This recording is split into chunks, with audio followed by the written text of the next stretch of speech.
ఈ వీడియోలో తప్పెవరు తెలుసా? అబ్బాయిదే. ఎస్, ఎందుకంటే అతనికి డిస్కంఫర్ట్ ఉంది కానీ వాయిస్ లేదు.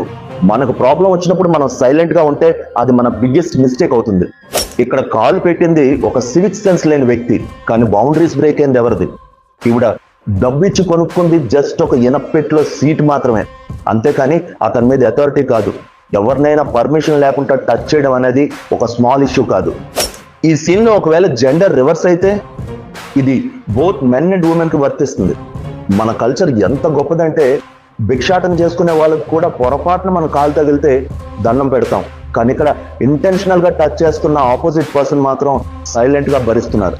ఇలాంటి ఆక్వర్డ్ సిచ్యువేషన్ వచ్చినప్పుడు ప్రాబ్లం అనేది ఆపోజిట్ వాళ్ళ కాదు, మన రియాక్షన్ లో ఉంటుంది.